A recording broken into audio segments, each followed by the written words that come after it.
नमस्कार दोस्तों, ये video editorial compilation for mains का पार्ट है। आप प्लेलिस्ट में जाके एडिटोरियल की वीडियोस पेपर वाइज और टॉपिक वाइज देख सकते हो। और अगर आप दिसंबर 2019 के बाद की वीडियोस को देखना चाहते हो तो वीडियो के नीचे मौजूद ज्वाइन बटन की सहायता से आप मेंबरशिप को ज्वाइन कर सकते हो। चलिए डिस्कशन स्टार्ट करते हैं। आरसीईपी के ऊपर जो आर्टिकल है आप इसे जीएस पेपर 3 के इस इशू से जोड़ सकते हैं, इस टॉपिक से जोड़ सकते हैं, Indian economy and issues relating to planning mobilisation of resources growth and development. Aman Thakkar का ये एक आर्टिकल है, इस पर बात करते हैं हम लोग। देखिए राइटर ये कहते हैं कि इंडिया को नेक्स्ट राउंड के स्ट्रक्चरल रिफॉर्म्स की ओर काम करना शुरू कर देना चाहिए ताकि इंडिया जब अपनी मैन्युफैक्चरिंग को स्ट्रांग करे तो वो खुद को ग्लोबल वैल्यू चेन के साथ अच्छी तरीके से अलाइन भी कर सके। पिछले सोमवार को 4 नवंबर 2019 को हमारे प्राइम मिनिस्टर नरेंद्र मोदी जी ने यह अनाउंस किया कि इंडिया आरसीईपी को साइन नहीं करेगा, रीजनल कंप्रिहेंसिव इकोनॉमिक पार्टनरशिप। ये एक इनिशिएटिव है जिस पर बातचीत 2011 में शुरू करी गई थी।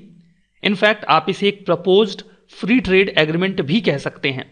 इस प्रपोज्ड फ्री ट्रेड एग्रीमेंट में, जिसे कि दुनिया का बिगेस्ट ट्रेड एग्रीमेंट अभी तक माना जा रहा है बिकॉज ऑफ जो इसकी स्ट्रेंथ है, जो ये पॉपुलेशन कवर करेगा, जो इकोनॉमिक शेयर ये वर्ल्ड की इकोनॉमीज का कवर करेगा, उसके बेसिस पर इसमें शुरू में जो बातचीत शुरू करी गई उसमें 10 आसियान के देश थे और उसके अलावा 6 और कंट्रीज थी। Those were Australia, China, India, Japan, New Zealand, South Korea.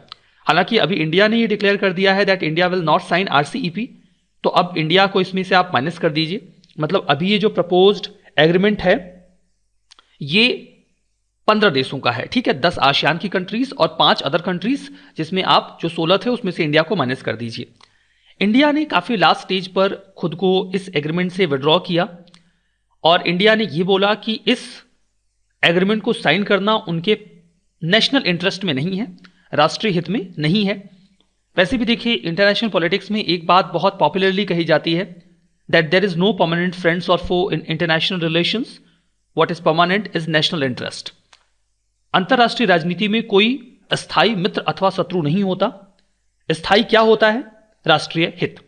तो यहां पर राष्ट्रीय हित को ध्यान में रखते हुए, चूंकि इसका नुकसान होने वाला था भारत को, जो यहां पर 15 देश आपको स्क्रीन पर दिख रहे हैं जिनके नाम 10 आसियान के और 5 और कंट्रीज, इनमें से 11 के साथ इंडिया का ट्रेड डेफिसिट है।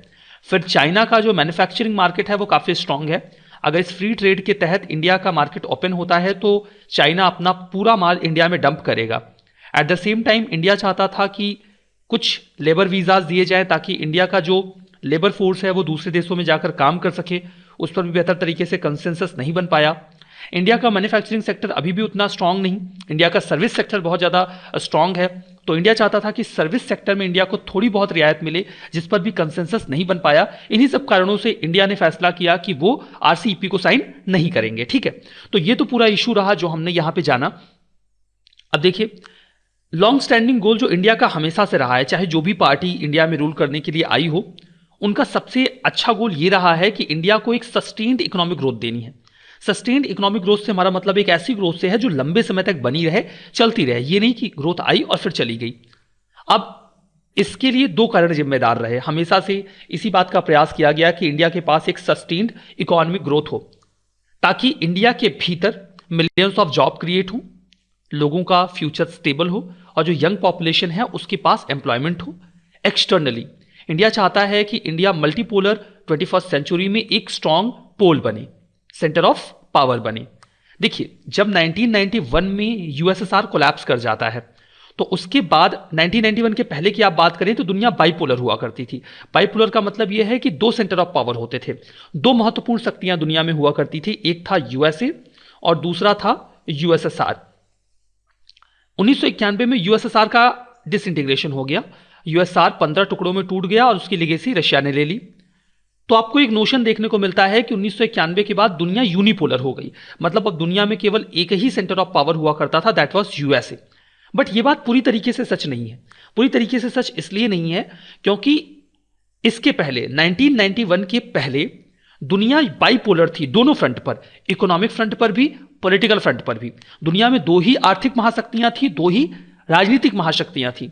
1991 के बाद राजनीतिक महाशक्ति के रूप में तो दुनिया यूएसए को देख रही थी, दुनिया यूनिपोलर हो गई थी because USA was the only centre of power on political front. राजनीतिक स्थिति में यूएसए एकमात्र सेंटर ऑफ पावर बचा था, लेकिन इकोनॉमिक फ्रंट पर ऐसा नहीं था। इकोनॉमिक फ्रंट पर अब कई सारे देश थे जो पावरफुल होकर इमर्ज हो रहे थे, जैसे कि रशिया ने लेगेसी ली यूएसआर की, तो उनके पास भी एक इकोनॉमिक पावर थी। इधर चाइना ने अपनी स्थिति बेहतर कर ली थी, जापान अच्छी स्थिति में था, जर्मनी अच्छी स्थिति में था। 1991 के क्राइसिस के 5-7 सालों बाद ही इंडिया ने भी अच्छी स्थिति प्राप्त करनी शुरू कर दी। तो उसके बाद इकोनॉमिक फ्रंट पर जो इंडिया था, जो दुनिया थी, वो मल्टीपोलर हो गई। और 21st सेंचुरी में इकोनॉमिक फ्रंट पर दुनिया मल्टीपोलर ही है। ठीक है, तो मल्टीपोलर वर्ल्ड ऑर्डर में इंडिया चाहेगा कि इंडिया को भी एक स्टैंड मिले। जो हमारे प्राइम मिनिस्टर हैं, उन्होंने यही विजन 2014 में आर्टिकुलेट भी किया था। उन्होंने ये भी कहा कि इंडिया आइसोलेटेड होकर अपनी ग्रोथ अवेल नहीं कर सकता, कि इंडिया एक कॉर्नर में खड़ा रहे, बाकी सब एक और जा रहे हैं, इंडिया अलग जा रहा है, ऐसे तो काम बनेगा नहीं। दुनिया की जो इकोनॉमीज हैं वो चेंज हो रही हैं और इंडिया को उसके हिसाब से काम करना होगा, ऐसे हमारे प्राइम मिनिस्टर ने भी एक्सेप्ट किया था। तो यहां पर जो एक फोकस था वो था मेक इन इंडिया पर, कि इंडिया अपना मैन्युफैक्चरिंग सेक्टर स्ट्रांग करे, क्योंकि हमने देखा था कि चाइना की जो ग्रोथ है उसके बैकग्राउंड में चाइना का मैन्युफैक्चरिंग सेक्टर ही वर्क कर रहा है, जिसे 1980s के बाद बहुत अच्छा परफॉर्म किया और आज एक इकोनॉमिक जायंट के रूप में चाइना हमारे सामने है। तो हमारे प्राइम मिनिस्टर का भी यही ओपिनियन था कि हमें इकोनॉमिक फ्रंट पर खुद को स्ट्रांग करना है। लेकिन आरसीईपी को ज्वाइन नहीं करने के कई सारे कारण थे, जिन पर हमने पहले भी चर्चा करी। क्योंकि देखिए, डीमोनेटाइजेशन और जीएसटी के इंप्लीमेंट होने के बाद फार्मर्स और स्मॉल बिजनेसेस को काफी नुकसान हुआ है। फर्दर अगर हमने अपनी इकोनॉमी को ओपन कर दिया सभी कंट्रीज के लिए, तो इसका नेगेटिव इंपैक्ट इन एरेनाज में और भी पड़ सकता है। तो ये तो पहला कारण रहा कि हमने आरसीईपी को ज्वाइन नहीं किया। दूसरा कि आरसीईपी ग्रुप इंडिया को कंसेशंस देने को बेहतर तरीके से तैयार नहीं है। जो फाइनल एग्रीमेंट हुआ उसमें इंडिया की डिमांड्स को पूरा करने की और कुछ बात नहीं करी जा रही है, जैसे कि वर्क वीजास कैसे दिए जाएंगे। इंडिया चाहता था कि इंडिया के पास बहुत बड़ी पॉपुलेशन है, तो वो दूसरे देशों में जाकर काम कर सकें। अगर उन्हें वर्क वीजा आसानी से मिलेगा तो फिर इंडिया का जो एम्प्लॉयमेंट का एरिना है वो थोड़ा वाइड हो जाएगा। और इंडिया चाहता था कि सर्विसेज के सेक्टर में भी थोड़ा सा लिबरल अप्रोच अपनाया जाए इन इकोनॉमीज के द्वारा इंडिया की ओर, बट ऐसा कोई भी आश्वासन इंडिया को नहीं मिला। तीसरी बात कि इंडिया का बहुत ज्यादा ट्रेड डेफिसिट है इन सभी देशों के साथ। 15 में से 11 देशों के साथ इंडिया का ट्रेड डेफिसिट है। ऐसी स्थिति में डेफिसिट और ज्यादा एक्सपेंड होगा अगर आरसीईपी के अंतर्गत इंडिया अपनी इकोनॉमी को ओपन कर देता है। और ये जो कंसर्न है डेफिसिट वाला, ये स्पेसिफिकली चाइना को लेकर है। चाइना वैसे भी बहुत बड़ी मात्रा में अपने प्रोडक्ट्स को इंडिया में भेजता है। अगर ये मार्केट उसके लिए ओपन होता है तो फिर बहुत बड़ी मात्रा में चीप चाइनीज इंपोर्ट्स इंडिया में देखने को मिलेंगे। तो इंडिया को इस बात से भी खतरा महसूस हो रहा था। दैट्स वाई इंडिया ने आरसीईपी को ज्वाइन करने से इनकार किया। देखिए, जो कंसर्न्स हैं इस पर क्या जवाब दिया जा सकता है। जो कंसर्न्स इंडिया ने रेस किए और जिसको आधार बनाकर इस पूरे इशू पर इंडिया ने खुद को पीछे रखा। कंसर्न्स जो हैं या चाइनीज इंपोर्ट्स का जो डर है ये तो वास्तविक है और इससे इंडिया के डोमेस्टिक मैन्युफैक्चरर्स को नुकसान हो सकता है, इसमें कहीं कोई दो राय नहीं है। हमारे जो minister of external affairs S Jaishankar ji हैं, उन्होंने भी ये आर्गुमेंट दिया था कि जो चाइना है वो अनफेयर रिस्ट्रिक्टेड मार्केट एक्सेस देता है। मतलब जब इंडिया अपना सामान भेजने की कोशिश करता है चाइना में, तो चाइना कई तरीके के नॉन टैरिफ बैरियर्स इंपोज कर देता है इंडिया के ऊपर, लेकिन वो चाहता है कि दुनिया भर में उसका सामान फ्रीली जाए। तो अब ऐसे तो नहीं हो सकता ना। हालांकि देखिए, इन सभी कंसर्न्स का एक जवाब ये नहीं हो सकता कि हम आरसीईपी से खुद को बाहर कर लें। जैसा कि अरविंद पनगरिया जी ने भी बोला, जो कि वाइस चेयरमैन रहे नीति आयोग के। उन्होंने एक टीवी इंटरव्यू के दौरान बोला कि डब्ल्यूटीओ के रूल्स हैं जो हमें अलाउ करते हैं कि हम एंटी डंपिंग के खिलाफ सेफगार्ड ड्यूटीज इंपोज कर सकते हैं। डब्ल्यूटीओ रूल्स के तहत ही हम ये काम कर सकते हैं। मतलब कि अगर चाइना आवश्यकता से अधिक अपने सामान को इंडिया में डंप करने का प्रयास करता है तो अनफेयर ट्रेड प्रैक्टिसेस के तहत उसके ऊपर रिस्ट्रिक्शंस इंपोज करे जा सकते हैं। ऐसी स्थिति में खुद को ऐसे किसी एग्रीमेंट से बाहर कर लेना, क्या ये इसका सही सॉल्यूशन है? इस पर क्वेश्चन मार्क्स रेज किए जा सकते हैं। इन कंसर्न से अगर हम आगे बढ़ के थोड़ा सोचे तो लॉन्ग टर्म में आरसीईपी को ज्वाइन ना करने के इंडिया को नुकसान हो सकते हैं। इंडिया आने वाले समय में उम्मीद करता है कि हम एक ग्लोबल हब होंगे मैन्युफैक्चरिंग के लिए। तो लॉन्ग टर्म इंटरेस्ट में नहीं है कि हम किसी भी इंपॉर्टेंट इकोनॉमिक ऑर्गेनाइजेशन का पार्ट ना हो और ग्लोबल वैल्यू चेन में हमारा इंटीग्रेशन ना हो। अभी दो इकोनॉमिक स्ट्रक्चर हैं जो पूरे रीजन में बहुत ही इफेक्टिवली वर्क करने वाले हैं। एक तो होगा आरसीईपी और दूसरा comprehensive and progressive agreement on trans Pacific partnership, CPTPP.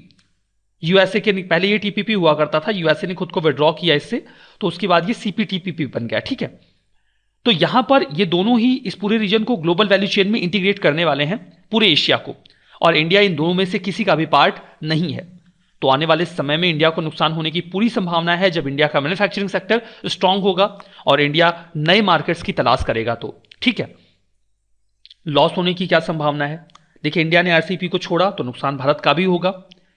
India अपने नेशनल इंटरेस्ट को सेंटर में रख के अपने डिसीजंस ले रहा है, लेकिन इंडिया कहीं ना कहीं डिले कर रहा है खुद को ग्लोबल वैल्यू चेन में इंटीग्रेट करने को लेकर। इसका इंडिया के इंटरनल और एक्सटर्नल दोनों तरीके की एम्बिशंस पर निगेटिव इंपैक्ट होगा। वर्ल्ड बैंक ने भी इस बात को कहा था कि डोमेस्टिक रिफॉर्म्स जो इंडिया कर रहा है वो अच्छे हैं, लेकिन अगर इसके साथ ही साथ ग्लोबल वैल्यू चेन्स को भी जोड़ दिया जाए, ग्रोथ को बूस्ट कर दिया जाए, बेटर जॉब्स क्रिएट किए जाएं, पॉवर्टी को कम किया जाए, तो इकॉनमी और बेहतर हो सकती है। इंडिया ने अपने खुद के एविडेंसेस से भी दिखाया है कि ग्लोबल वैल्यू चेन से जुड़े हुए जॉब्स ज्यादा सस्टेनेबल हैं और वो 1/3 ज्यादा अर्निंग भी देते हैं। मतलब अगर कोई ऐसी यूनिट्स हैं जो कि ग्लोबल लेवल पे इंटीग्रेटेड हैं तो वहां पर जॉब्स की संभावनाएं ज्यादा रहती हैं। ऐसी स्थिति में आरसीईपी को ज्वाइन ना करना कहीं ना कहीं इंडिया के द्वारा एक अपॉर्चुनिटी को छोड़ने जैसा है। इंडिया दो में से किसी भी इकोनॉमिक आर्किटेक्चर का पार्ट नहीं होगा जो पूरी एशिया को लीड करने वाले हैं। इसका नुकसान जियोपॉलिटिकल फ्रंट पर भी इंडिया को होने वाला है, क्योंकि इंडिया उम्मीद करता है कि वो इंडो पैसिफिक रीजन में एक महत्वपूर्ण क्षेत्रीय शक्ति के रूप में उभरेगा, रीजनल पावर के रूप में उभरेगा। लेकिन आप किसी भी इकोनॉमिक ऑर्गेनाइजेशन का हिस्सा नहीं है तो पॉलिटिकल लेवल पे ये इंटेंशंस कैसे कंप्लीट होंगे, इस पर भी नुकसान होने की संभावना है। तो आरसीईपी को ज्वाइन ना करने के पूरे नुकसान होंगे। ठीक है, कंक्लूजन में ये बोला गया है कि इंडिया अगर अपने एम्बिशंस को पूरा करना चाहता है, ग्रोथ को आगे बढ़ाकर, जॉब्स को जनरेट करके, इंडिया को मैन्युफैक्चरिंग हब बना के, तो इंडिया को वर्ल्ड स्टेज पर आगे बढ़कर खुद को इंटीग्रेट करना होगा, रूल मेकर बनना होगा। इंडिया का जो डिसीजन है आरसीईपी से खुद को बाहर करने का, वो पूरी तरीके से आइडियल भी नहीं है। इंडिया को अब अपनी चॉइस बनानी होगी कि वो अगर खुद को आरसीईपी से बाहर करता है तो डोमेस्टिक रिफॉर्म के साथ साथ वो कुछ अल्टरनेटिव रूट अपनाए, कुछ नए तरीके अपनाए, ताकि इंडिया की मैन्युफैक्चरिंग को ग्लोबल वैल्यू चेन से किसी भी तरीके से इंटीग्रेट किया जा सके।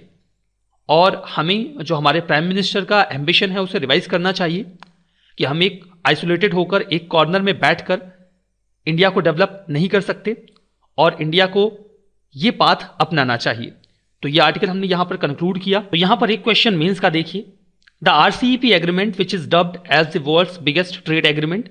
आरसीईपी एग्रीमेंट जिसे दुनिया का बहुत बड़ा, सबसे बड़ा ट्रेड एग्रीमेंट माना जा रहा है, अब ये इंडिया के बिना ही प्रोसीड करेगा। India needs to prepare for the next round of structural reform to join global value chains and unleash manufacturing. Comment करना है आपको 200 वर्ड्स में कि इंडिया को नए लेवल के स्ट्रक्चरल रिफॉर्म्स करने होंगे ताकि इंडिया खुद को ग्लोबल वैल्यू चेन से जोड़ सके। ठीक है, इस डिस्कशन में फिलहाल इतना ही है। Thank you very much for discussion.